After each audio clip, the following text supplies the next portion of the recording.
j'espère que vous allez bien. Je vous retrouve aujourd'hui dans une nouvelle vidéo qui va être un nouveau petit vlog slash bilan lecture. On commence tout de suite la vidéo avec le générique.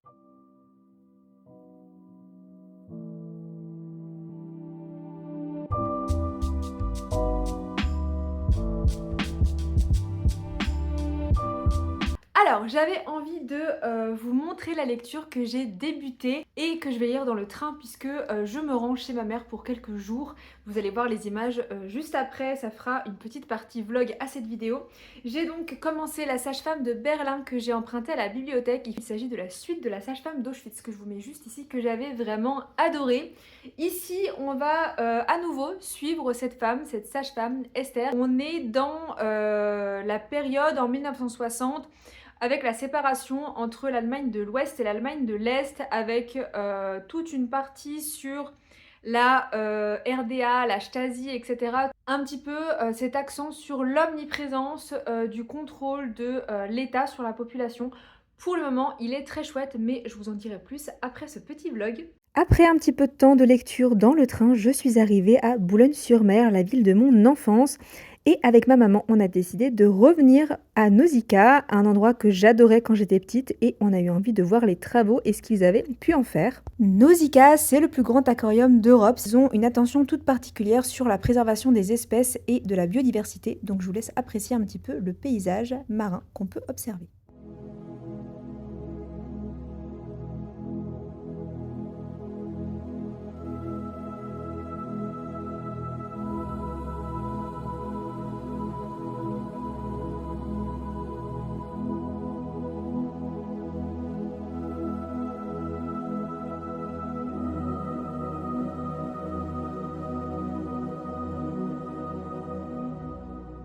On a fini l'après-midi avec une petite balade sur la plage et ensuite le soir on est allé à un ballet.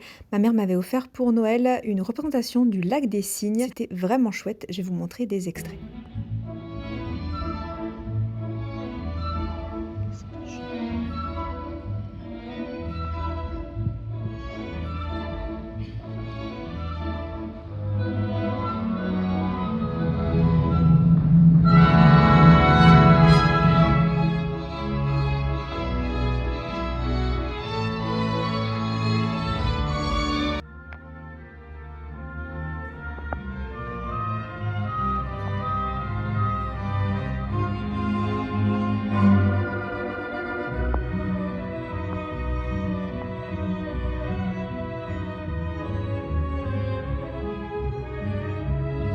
Le lendemain, on a fait un tour à la librairie À la Ligne, qui est la librairie indépendante préférée à Boulogne-sur-Mer de ma mère. C'est une librairie qui a un large choix de romans dans tous les domaines. C'est vraiment très très varié. Et puis, comme vous pouvez le voir, elle est vraiment très très mignonne. J'ai adoré aller dans cette librairie et j'ai pu récupérer 2 petits livres de cet endroit. Vous pouvez les voir dans mon précédent haul. Ensuite, on s'est promené dans la vieille ville. On est allé revoir la basilique Notre-Dame, qui est absolument magnifique et qui a été rénovée récemment.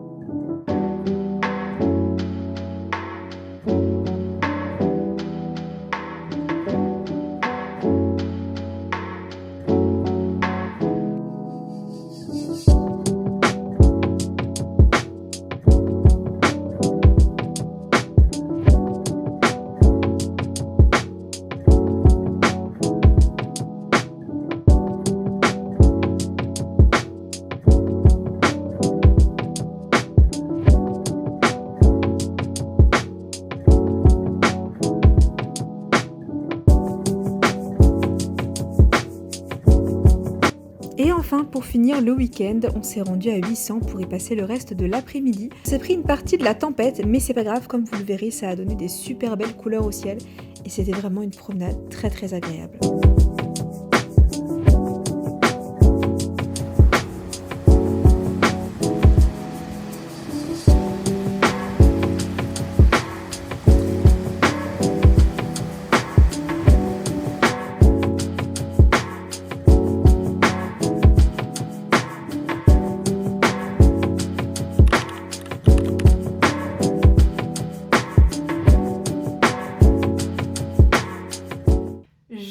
pour une petite update. J'ai terminé La Sage-Femme de Berlin qui est juste ici, que je viens tout juste de rendre à la bibliothèque. Je l'ai vraiment fini au dernier moment pour le rendre. Alors, j'ai beaucoup aimé La Sage-Femme de Berlin, même si je l'ai moins apprécié que La Sage-Femme d'Auschwitz. Comme je vous le disais, on est après la guerre, on est pendant la période de la séparation entre Berlin-Est et Berlin-Ouest, pardon, et on va voir un petit peu l'omniprésence du contrôle par l'Allemagne de l'Est et par la Stasi. Contrairement à La Sage-Femme d'Auschwitz, c'est un roman qui est beaucoup plus dans la fiction, qui est beaucoup moins inspiré d'une histoire vraie. Et pour autant, on a des faits qui sont historiques, c'est ce qui rend le roman très intéressant. Mais on va vraiment suivre l'histoire des personnages dans une totale fiction. Ce que j'ai particulièrement aimé, c'est que le rythme est très très fluide, on est très vite embarqué dans l'histoire.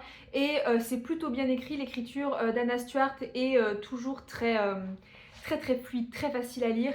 Mais en même temps, elle a ce côté vraiment profond qui peut nous happer vraiment dans l'histoire.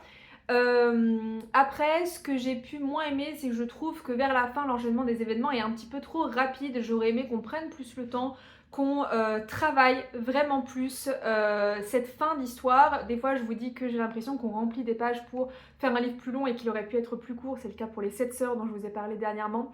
Ici, à contrario, je trouve qu'on aurait pu étoffer un petit peu plus et que ça va un petit peu vite. Pour autant, j'ai été très émue par plusieurs moments dans le livre et notamment par la fin que j'ai beaucoup aimé. Donc voilà, je vous le conseille, si vous avez lu La Sage-Femme d'Auschwitz, vous pouvez lire La Sage-Femme de Berlin que je trouve extrêmement chouette. Je me dis pourquoi pas continuer à aller emprunter à la bibliothèque d'autres romans d'Anna Stuart, peut-être pas tout de suite, mais par la suite je pense que ce serait très chouette. Ce matin, j'ai donc commencé un nouveau livre qui est Les chaussures italiennes d'Henning Mankell. J'avais déjà lu un livre d'Henning Mankell que je vous mets juste ici, que j'avais apprécié même si j'avais été mitigée. Quant à l'histoire, j'avais trouvé le thème très intéressant. C'était l'histoire d'un ancien policier qui se fait tuer sauvagement et son collègue policier va mener une enquête pour découvrir pourquoi il est mort.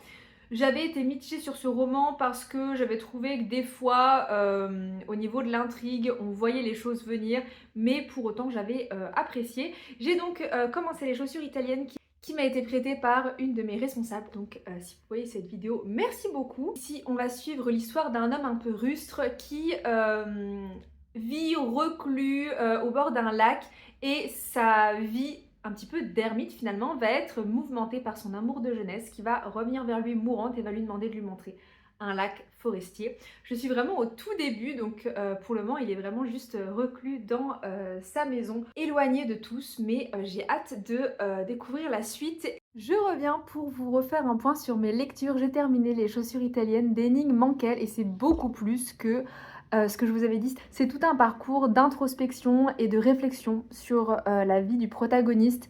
Je trouve ça extrêmement touchant, ça aborde plein de thèmes. On sent qu'en fait c'est un personnage qui est bourru en apparence mais qui en fait a énormément de failles et qui réfléchit sur lui-même à travers les différentes rencontres qu'il fait. C'est un roman que j'ai trouvé magique, magnifique, absolument incroyable. Je l'ai vraiment adoré. Et vraiment j'ai pleuré, j'ai ri, je l'ai trouvé vraiment très chouette et je vous le conseille. J'ai trop hâte de pouvoir le partager à d'autres personnes, que des gens le lisent et me disent ce qu'ils en ont pensé. Vraiment trop sympa. Donc ensuite je vais lire Viendra le temps du feu de Wendy Delorme, dans lequel des femmes s'extraient d'une société totalitaire pour créer une communauté de femmes un peu en bordure de leur ville et de leur communauté respective. Donc voilà, j'espère que ça va me plaire. Je l'ai emprunté à la bibliothèque et je vous en dirai des nouvelles juste après. J'ai un nouveau coup de cœur lecture. J'ai donc terminé Viendra le temps du feu de Wendy Delorme qui aborde une communauté de femmes qui se crée pour sortir d'une société totalitaire qui a des idées extrêmement réactionnaires, qui veut contrôler la fertilité des femmes dans la société, le travail des gens. C'est vraiment une société complètement dictatoriale. C'est une dystopie qui nous fait vachement réfléchir finalement au rôle des femmes, enfin au rôle qui est imposé aux femmes dans la société, et également à notre rapport à l'écologie, à notre rapport aux conditions de genre, à notre rapport au travail. En tout cas, je trouve que ça questionne, c'est le but des dystopies aussi. J'ai trouvé que c'était très intéressant, c'est un roman choral. Pardon, je regardais pas du bon côté au niveau du retour écran. C'est un roman choral, vous avez plusieurs personnages qui vont parler, vous avez également un personnage masculin et chaque personnage va vous donner un aspect de cette société totalitaire, va vous permettre d'avancer dans l'histoire. C'est un roman qui est extrêmement bien écrit, il se lit très vite, il est très très fluide. Le seul petit bémol que je pourrais mettre, c'est qu'il y a des scènes de sexualité qui, je trouve, apportent pas forcément quelque chose au récit. Après, elles dérangent pas forcément, mais voilà. C'était mon petit point. Je trouve vraiment ce roman très très instructif. Je pense qu'on pourrait même le ranger dans la catégorie des fictions slash essais parce que ça nous invite à réfléchir sur notre société. On peut le lier à plein de dystopies qui existent déjà. Ça m'a fait penser à La Servante écarlate, ça m'a fait penser à 1984. Voilà. Et j'ai vraiment adoré, je vous le conseille. Je comprends pourquoi ça faisait partie des coups de cœur de la médiathèque. Là, je suis un peu à la bourre, donc je vais aller le rendre maintenant que je l'ai fini. Mais il est vraiment super. Je vous conseille 1 milliard de fois de le lire parce que j'ai adoré. C'est la fin de cette vidéo vlog bilan lecture, j'espère qu'elle vous aura plu. N'hésitez pas à me dire si vous avez lu les livres que j'ai pu découvrir dans cette vidéo. En attendant, je vous souhaite de très belles lectures et je vous dis à bientôt dans une prochaine vidéo. Salut!